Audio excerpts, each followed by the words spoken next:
नमस्कार। अब मैं जिस उपन्यास की बात करने जा रही हूँ उस उपन्यास का नाम है झीनी झीनी बीनी चदरिया। ये उपन्यास अब्दुल बिस्मिल्लाह के द्वारा लिखा गया उपन्यास है। बहुत प्रसिद्ध उपन्यास है। 1986 में अब्दुल बिस्मिल्लाह ने इस उपन्यास को लिखा। बहुत ही चर्चित रहा उपन्यास। अब्दुल बिस्मिल्लाह जी, जो नाम से मालूम है, मुस्लिम है। अब्दुल बिस्मिल्लाह जी जामिया मिलिया विश्वविद्यालय में हिंदी विभाग में प्रोफेसर हैं। हिंदी में उन्होंने एमए और डीलिट की है। उनके साक्षात्कार से मुझे ज्ञात हुआ कि वो संस्कृत पढ़ना चाहते थे, लेकिन उनके एक अध्यापक ने उनको मना कर दिया कि वो मुस्लिम है, इसलिए वो संस्कृत नहीं पढ़ सकते। ये जो उपन्यास उन्होंने लिखा झीनी झीनी बीनी चदरिया, वो बनारस में बुनकरों के मोहल्ले में उनका निवास था। जैसे कि उन्होंने अपने साक्षात्कार में बताया था कि उनको किसी हिंदू घर में मकान नहीं मिल रहा था, तो उनको बुनकरों के मोहल्ले में, जो बनारस में था, वहाँ पर उनको मकान लेने का अवसर मिला और वहाँ पे वो काफ़ी लंबे काल तक रहे। बुनकरों की दशा को उन्होंने देखा, समझा, और इसी पर उनका ये उपन्यास लिखा। तो ये यथार्थ है, प्रमाणिक है। उनकी दिन दशा का वर्णन जो है विश्वसनीय है और बहुत ही रोचक भी है और बहुत ही ज़्यादा प्रेरक भी है और जागरूक करने वाला भी है कि बनारसी साड़ियाँ जो हज़ारों में लाखों में बिकती हैं, भारत में भी विदेशों में भी जिनका बहुत मांग है, उनको बुनने वाले जो बुनकर हैं, अंसारी जो हैं, बुनकर जो हैं, मुझे मुस्लिम है। कबीर की कथा परंपरा समझिए, कबीर भी बुनकर थे, बनारस के ही थे। तो उसी कबीर की कथा परंपरा का ये अगला उपन्यास समझ कह सकते हैं। तो इन जुलाहों की जो दशा है उसका यहाँ पे वर्णन है। कहानी में बहुत सारे पात्र हैं। मतीन है, लतीफ़ है, बसीर है, रेहाना, कमरू, नजवनिया, अलमनिया, अनेक उपन्यास के पात्र, अनेक पात्रों की अपनी अपनी कहानी है। उपन्यास में बुनकर हैं और गिरस है। गिरस जिनका अपना एक कब्जा है बुनकर समाज पर, जो रेसे देते हैं और इन बुनकरों से काम करवाते हैं, उनसे सामान लेकर उनकी साड़ी लेकर के, उनका जो कारीगरी लेकर के वो बाहर विदेशों में बेचते हैं, महंगे दामों पर बेचते हैं और बुनकरों के हाथ में कुछ भी नहीं आता है। उनकी काम में कमी निकाल के उनको बहुत सस्ते दाम का सामान वो खरीद लेते हैं। तो हाजी अमीरुल्लाह है, उसके भाई हबीबुल्लाह और विभिन्न हैं जो इससे पूरा कब्जा है। फिर उधर सेठ हैं, गोलघर का सेठ हैं, वो भी इनसे सस्ते दामों में खरीदते हैं और महंगे दामों में बेचते हैं। तो बुनकरों की दशा जो है वो करीब ही करीब रहती है। और तो ऐसे में मतीन एक पात्र है जो इस शोषण से त्रस्त है और उसको पता चलता है कि अगर सरकार हमें वाले बहुत सी योजनाएं बनाती है, अगर कुछ लोग मिल करके एक संगठन बना करके सरकार को पास 3,000 रुपये बैंक में जमा करें तो उनको एक सोसाइटी बनाने का मौका मिलेगा। सरकार 75-80 हज़ार रुपये देगी और उस पर अपने बुनकर उसी सूत खरीद करके अपना सामान बनाएंगे और फिर वो सोसाइटी ही उसको सब विदेशों में सामान बेचेगी, उनको अच्छे दाम मिलेंगे। मतीन पूरी कोशिश करता है कि सोसाइटी खोले, लोगों का सहयोग मांगता है। बहुत सारे लोग सहयोग नहीं देते क्योंकि हाजी अमीरुल्लाह के साथ हैं, वो डरते हैं उनसे, या कुछ लोग घर आते हैं और पैसा भी देते हैं गरीब, और पैसा इकट्ठा भी कर लेता है। और जब वो जाता है पैसा लेकर के बैंक में तो उसे पता चलता है कि हाजी अमीरुल्लाह ने इनके झूठे हस्ताक्षर पर सोसाइटी बना रखी और पैसे को ले रखा है। तो ऐसे बड़े जो गिरस्त हैं वो इन मजदूरों के झूठे हस्ताक्षर बना करके सोसाइटी से पैसा ले लेते हैं और फिर अपने ही बड़े बड़े लोगों के कारीगरी को विदेशों में महंगे दाम बेचते हैं और इनका सामान जो है बाहर बिकने को जा ही नहीं पाता महंगे दाम पे, उस सस्ते दाम में ये लोग खरीद रहते हैं। तो इस तरह अनेक सोसाइटियाँ, झूठी सोसाइटी तो बनी हुई हैं जो सरकार से पैसे लेती हैं, लेकिन इन गरीबों को उसका फ़ायदा है क्योंकि अनपढ़ हैं, गरीब हैं, इनको उसका फ़ायदा नहीं है। इसलिए क्या कहते हैं, जो मतीन है वो चाहता है कि अपने बेटे इकबाल को मदरसे के स्कूल में ना पढ़ा कर वो अंग्रेजी स्कूल में पढ़ाता, और पढ़ाता भी है बाद में चल के, क्योंकि उसको मालूम है कि इस व्यवस्था से निकल कर के मेरा बेटा भी मेरी जैसी दशा में आगे भविष्य में चलेगा। तो इसलिए वो इसका प्रयोग करता है। तो कथा इकबाल जो बाद में आके उसका पिता तो सोसाइटी नहीं बना पाता, हार जाता है, लेकिन इकबाल बाद में अपने पिता की लड़ाई को आगे लेकर के चलता है। तो कथा में बहुत भिन्न समस्याएं हैं। लेखक मुस्लिम है, जैसे मैंने पहले कह दिया। तो मुस्लिम समाज की बहुत सारी कथाएं हैं, बहुत सारी समस्याएं इसमें उठाई गई हैं। देखिए, स्वीकार नहीं करेंगे तो समस्याएं दूर नहीं होंगी। मुस्लिम समाज कभी अपनी समस्याओं को स्वीकार करने को, अपनी बुराइयों को स्वीकार नहीं होता, लेकिन उपन्यास में लेखक ने स्वीकार करने की कोशिश की है। आज हम कहते हैं कि भारतीय जनता सरकार है और हिंदू मुस्लिम होता है, लेकिन इस उपन्यास में पहले क्या होता था कि धर्मनिरपेक्षता के नाम पे केवल मुस्लिम होता था, हिंदू की तो कोई बात ही नहीं करता था। अब कुल मिला के हिंदू मुस्लिम अगर हो रहा है तो दोनों पक्षों की तो बातें कहीं हो रही है नहीं। पहले तो सरकारें वोट के लिए मुस्लिम के खिलाफ नहीं बोलती थी और आम जनता धर्म निरपेक्षता के नाम पर या भय के कारण इनका नाम नहीं लेती थी। तो कम से कम इतना बदलाव तो आया है इसमें। तो इस उपन्यास में मुल्ला परस्ती भी है, पाकिस्तान मुसलमानों की पाकिस्तान परस्ती भी है, इसमें 3 तलाक की बात भी है, मेहर की बात भी है और हिंदू मुस्लिम के संबंधों की बात भी है। तो कहानी का एक पात्र है लतीफ़। लतीफ़ जिसके 4-5 बच्चे हैं, 14-15 साल का बड़ा बेटा भी है। सरफुद्दीन जो है, सरफुद्दीन नहीं, शरीफुल्ला क्या नाम है उसका, तो उसके हैं और उसकी पत्नी है जो कमरुल। अब मुस्लिम समाज के दिन दशा का देखिए, दशा जो है मोदी जी ने अभी 3 तलाक का कानून बनाया। मुस्लिम समाज के कुछ समझदार लोगों ने इसको भले स्वीकार किया होगा, लेकिन खुलेआम किसी ने स्वीकार नहीं किया और कहा गया कि उनके धर्म में हस्तक्षेप किया, उनकी काफ़ी निंदा की गई और मुस्लिम समाज उनको स्वीकार नहीं करता है, ऐसा शो किया जाता है। और आमतौर पर बहुत सारे मुस्लिम को स्वीकार नहीं करते। मुस्लिम के बाद भाजपा जो है हिंदूवादी पार्टी है, लेकिन 3 तलाक उनके लिए कितना महत्वपूर्ण है, उनकी समाज की स्त्रियों के लिए इतना महत्वपूर्ण। आप उपन्यास पढ़ के देखेंगे कि जो लतीफ़ है वो कमरुल को शराब के नशे में तलाक दे देता है। अब कमरुल को, क्योंकि कुरान में लिखा है कि तलाक के बाद स्त्री नहीं रह सकती, नशे में 3 बार तलाक बोल देता है और कमरुल को जाना पड़ता है। अब कमरुल अपने बच्चों को, जिनको बहुत प्यार करती है, पति को भी प्यार करती है, जो को छोड़ कर वो जाने को बेवस हो चली जाती है, अपने मायके चली जाती है, जिस दिन दशा में रहती है। और इनका परिवार भी बर्बाद होता रहता है क्योंकि कोई देखभाल करने वाली स्त्री नहीं है। लेकिन कम तलाक हो चुका है, वो लौट के आ नहीं सकती। लौट के आने का आएगी तो क्या होगा, उपन्यास में वर्णित है इसका। इस समस्या को समझने के लिए स्वीकार करना बहुत जरूरी है। लौट के आएगी तो क्या होगा, उसको हलाना सिखाना पड़ेगा। अब हलाला जैसी जलालत का से गुजरना कमरुल नहीं चाहती है, लतीफ़ भी नहीं चाहता है उसकी पत्नी उस जलालत से गुजरे, इसलिए उसको ला नहीं सकता, क्योंकि दोनों ही चाहते हैं उसको ले आए। अब लतीफ़ को घर को चलाने के लिए एक स्त्री की ज़रूरत है। एक परिवार है बगल में, बशीर चाचा का परिवार के 2-3 बच्चे हैं और बशीर चाचा के घर पे नज़र है हाजी अमरुल्ला के परिवार की। हाजी अमरुल्ला उसके घर पे कब्जा कर लेते हैं, बशीर चाचा बेघर हो जाते हैं, छोटे से घर में रहते हैं, गरीब हो जाते हैं। और इस गरीबी की दुख को झेलती हुई जो उनकी बड़ी बेटी रेहाना, जिसका विवाह भी नहीं हो पा रहा है, वो थोड़ा मानसिक रूप से विकल हो जाती है, विक्षिप्त हो जाती है।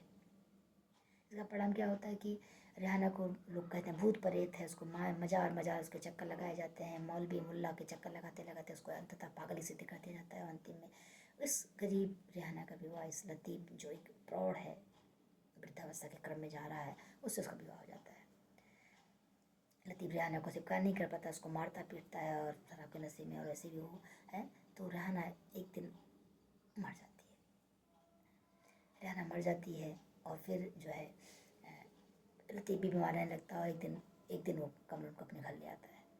अब उसमें साहस है कि वो मुल्ला मौलवियों को सामना कर सके। वो ले आता है और कहता है कि मैंने शराब के नशे में, मुल्ला मौलवी नाराज़ होते हैं कि तुम कैसे ला सकते हो बिना हलाला। अब हलाला में तो उनके बड़े मज़े हैं, है ना, हलाला में एक रात उनको रहने को मिलेगा, ठीक है। तो उसका कहते हैं तुमसे कैसे ला सकते हो, तुम्हें हलाला गुजरना पड़ेगा। तो लतीफ़ इस बार वो समाज का सामना करता है और कहता है कि नहीं, मैंने शराब के नशे में उसको 3 तलाक बोला है और कुरान में मेरा तलाक तो मान्य भी नहीं है। अंततः कमरुल लौट आती है। और तो ये 3 तलाक की जो समस्या है, हलाला की जो समस्या है, उसमें बहुत सुंदर ढंग से उठाया गया।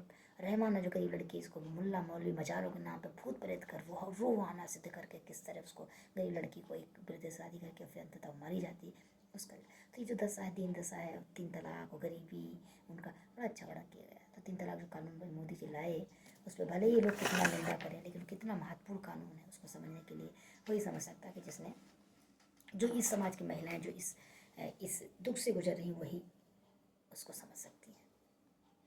अच्छा, इनके समाज पर मुल्ला मौलवियों का कितना बड़ा कब्जा है कि इनके समाज का जो सरदार महतो है, वो उनके बुनकरों के लिए कानून बनाता है।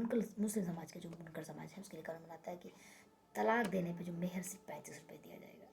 अब देखिए, चित भी मेरी पट भी मेरी, यानी तलाक तो 3 तलाक जब भी नसीब में आएंगे बोल देंगे और बोलेंगे तो 35 रुपये ज़्यादा तो देना नहीं है। तो स्त्री तो ना इधर की ना उधर की, है ना। तो 3 तलाक देकर 4 बीवियाँ लाया करेंगे और इनको 35 रुपये दे करके ऐसे रफा दफा कर देंगे। तो ये जो कथा जो है, ये जो विषय उठाया है लेखक ने, तो याद 1986 का उत्साह बानो केस याद आता है। वो 75 साल की महिला जो उसके पति ने उसको छोड़ दिया और उसने कुछ कोर्ट ने उसको 100-150 रुपये का जो उसका मेहर बांधा, उसको पलटने के लिए किस तरह मुल्ला मौलवी खड़े हो गए और किस तरह कांग्रेस सरकार ने संसद में कानून बना के उसका 100-150 का जो मेहर है वो भी रोक दिया था। तो इनका मुल्ला मौलवी वर्ग जो पुरुष वर्ग है ना, मुल्ला मौलवी और समाज में पुरुष समाज जो कहते हैं हमारे समाज में स्त्रियों को बहुत उच्च स्थान प्राप्त है, लेकिन वो कानून वो बनाते हैं जैसे कि स्त्रियों को कितना जी सके और न मर सके दशा में रखते हैं, और फिर कहते हैं कि हमारे समाज में स्त्री की बहुत स्वतंत्रता है, उसको पूरे अधिकार है। इसमें और भी कथाएं हैं, और कथाओं में बहुत सारे उस वर्ग की कहानी है। इसमें लेखक ने बताने की कोशिश की है कि बनारस में हिंदू मुस्लिम में एकता है, और बनारस में एक लाट भैरव मस्जिद है जहाँ के अंदर में एक मंदिर भी है, और जहाँ पे बाहर से सीढ़ी दी गई है जहाँ से हिंदू आकर के उस मंदिर में पूजा करता है। ये 1986 का उपन्यास है, और आज 2024 में अब एक ज्ञानवापी मस्जिद का केस चल रहा है, तो आपको एक कथा कितनी यथार्थ लगेगी। ज्ञानवापी का भी जिक्र है कि उस रऊफ मियाँ कैसे ज्ञानवापी के औरंगजेब के मंदिर को ध्वस्त करने के किस्से को कैसे धार्मिक एकता का प्रतीक बताने की कोशिश करते हैं कि ज्ञानचंदन नामक एक सेठ था, उसकी वापी नामक एक कन्या थी, उस कन्या का उस मंदिर में पंडों ने शोषण किया था। तो उस ज्ञानचंदन ने औरंगजेब से शिकायत की और कहा कि इस मंदिर को ध्वस्त कर दिया जाए। क्यों? क्योंकि यहाँ पे बहुत सारी सुरंगें बनी हुई हैं, सुरंगों में जाके बहुत सारी स्त्रियों का के साथ बलात्कार होता है, उनका शोषण होता है, और औरंगजेब जो है इस हिंदू स्त्रियों की रक्षा के लिए औरंगजेब ही जो मंदिर को गिरा देता है, वहाँ पर मस्जिद बना देता है। अब मंदिर गिरा देता है तो ठीक है, समझे ना, हिंदू स्त्रियों की उसकी रक्षा की चिंता थी, वहाँ पर मस्जिद बना देता है, ठीक है ना। तो आज जो ज्ञानवापी की समस्या चल रही, कोर्ट में जो केस चल रहा है, ये उपन्यास में रऊफ चाचा सिद्ध करते हैं कि धार्मिक एकता का प्रतीक था, और औरंगजेब जो है वो धार्मिक एकता के लिए, उस हिंदू स्त्रियों की रक्षा के लिए वो मंदिर को गिराता है। तो इस सदियों से जो कहानियाँ कांग्रेस काल से चलती आती रही एकता के नाम पर, और हिंदुओं को बेवकूफ़ बनाता रहा, हिंदू सुनता रहा, धर्मनिरपेक्ष के नाम में सुनता रहा, और मुसलमान इस सिद्ध करता रहा कि हमने तुम पे कितना एहसान किया, तुम्हारी स्त्रियों की रक्षा के लिए हमने कितना किया, औरंगजेब कितना महान था। ये कहानी चलते चलते अभी शायद थोड़ा सा हिंदू समाज जागृत हुआ है, और ये जो सदियों तो उसे खुट्टी पिलाई गई थी शायद वो उससे जगह है, और उसमें थोड़ा बड़ा उसमें जरा थोड़ा सा बुजुर्गपन आया है, या अभी लड़कपन से निकला है हिंदू समाज शायद, ठीक है। तो करेंगे, और इसमें और भी बहुत सारी कथाएँ। ये 1980-90 के दशक का मुस्लिम है। आज हम कहते हैं कि दशा भारत में हिंदू मुसलमान है, आज हिंदू मुस्लिम में झगड़े पैदा किए जा रहे हैं। अगर आज किया जाता तो भाजपा नहीं थी ना, तब भी हिंदू समाज दशा क्या थी। इसमें दिखाया है कि जब पाकिस्तान का मैच होता है, भारत पाकिस्तान का मैच होता है, तो लोग पूछते हैं, मुस्लिम पूछता है कि पाकिस्तान ने कितने रन बनाए और भारतीय कितने विकेट गिरे। मतलब पाकिस्तान जीत जाता है तो कुक पान वाला जो है अपने सबको मुफ्त में पान खिलाता है, और अगर पाकिस्तान हार जाता है तो अपने पान को दुकान को बंद कर देता है। तो यानी पाकिस्तान की जीत उनकी अपनी जीत थी, क्योंकि उनका भाई बंधु था। मुस्लिम परस्ती जो है भारतीय मुसलमानों की जो थी, उसमें एक मुस्लिम लेखक लिख रहा है, हिंदू लेखक नहीं लिख रहा है, यही दशा थी उत्तर प्रदेश के मुसलमानों की या पूरे भारत के मुसलमानों की। लेकिन ये सत्य छिपा करके आज का अगर ये बातें खुल के कही जा रही हैं तो कहा जाएगा कि मुसलमान हिंदू मुसलमान किया जा रहा है। इसमें ताजिया और जुलूसों की भी समस्या है कि किस तरह मुसलमान जिद पे अड़े हैं कि क्या कहते हैं, वो हिंदू गली में ही अपना इमाम चौक बनाएंगे और वहाँ पे ताजिया स्थापित करेंगे, और हिंदू कह रहा है कि वो मुस्लिम गली से अपना जुलूस लेकर के जाएगा, और जब वो दुर्गा का जुलूस लेकर जाता है तो पत्थर से पत्थर बरसाए, छतों से पत्थर बरसाए जाते हैं, और दुर्गा माँ के सिर पे पत्थर लगता है और मूर्ति टूट जाती है, और फिर ये बात दंगों में बदल जाती है। अब जरा सोचिए, अब वो उपन्यासकार किस पक्ष में है तो मैं नहीं कह सकती, उसने तो सिर्फ एक वर्णन कर दिया है। उसने रऊफ काका के माध्यम से वो ज्ञानवापी वाली कहानी भी बता दी है, वो पक्ष किसका ले रहा है उसमें स्पष्ट नहीं, लेकिन यहाँ पर वो इस कह रहा है कि हिंदू मुसलमान मोहल्लों में ही जुलूस जाने के लिए जिद पे अड़े। अब मुसलमान मोहल्ले के पाकिस्तान के मोहल्ले हैं क्या कि वहाँ से वो अपना जुलूस नहीं लेकर के जा सकते, और वहाँ से दुर्गा माँ की मूर्ति नहीं आ सकती, और जाएगी तो उस पर पत्थर फेंका जाएगा, ये कोई तो बात नहीं हुई ना। अब अगर इतनी तकलीफ थी, आपका धर्म इतना ही भंग हो जाता था दुर्गा माँ की मूर्ति के जाने से, तो पाकिस्तान जाना चाहिए था, वहाँ पे आप अपने धर्म को रक्षा कर लेते। भारत में आप में रह के तो आपने माना था ना हिंदू देश में आप रुक रहे हो, तो आपको फिर उसमें तो आपत्ति नहीं होनी चाहिए। लेखक किसका पक्ष ले रहा हो स्पष्ट नहीं है मेरे ख्याल से, लेकिन फिर भी मैं कहूँगी क्या कहते हैं कि लेखक ने बात तो जरूर उठाई है। तो विभिन्न समस्याओं को इसमें उठाया गया है, चीज़ों को, और उस समय के जो हिंदू मुस्लिम, और ये जो जुलूस वाला बात फिर दंगों में बदल जाता है, और दंगों का परिणाम क्या होता है कि बहुत सारे लोग मारे जाते हैं। लेखक ने मज़ारों की समस्या भी उठाई है कि किस तरह क्या कहते हैं मज़ारों का प्रचार किया जाता है, और गरीब नवाज जैसी पिक्चरें जो हैं, चाहे गरीब नवाज जैसी पिक्चरें हैं जो मज़ारों की महिमा का मंडन करती हैं कि मज़ारों पे जाओगे तो सारे पाप धुल जाएंगे, सारे दुख दूर हो जाएंगे, या संतोषी माँ जैसी पिक्चरें हिंदू समाज को प्रेरित करती हैं। ये भी मतलब वो जो अंधविश्वास है उस पर भी चोट इस उपन्यास में की गई है। इकबाल मतीन का बेटा जो है वो मदरसे पढ़ाई नहीं करता, अंग्रेजी स्कूल पढ़ाई करता है। अंततः वो बड़ा होता है तो अपने पिता की लड़ाई को आगे रखता है और इस शोषण के विरुद्ध खड़ा होता है। और लेखक ने उपन्यास में ये उम्मीद जताई है कि युवा पीढ़ी जो है इस शोषण को नहीं सहने वाली और ये परिवर्तन लाने वाली है। तो इकबाल के माध्यम से इन गरीबों की बुनकरों की दशा में जो पहले तो सुधार नहीं होता लेकिन एक उम्मीद छोड़ी है लेखक ने कि परिवर्तन तो आएगा।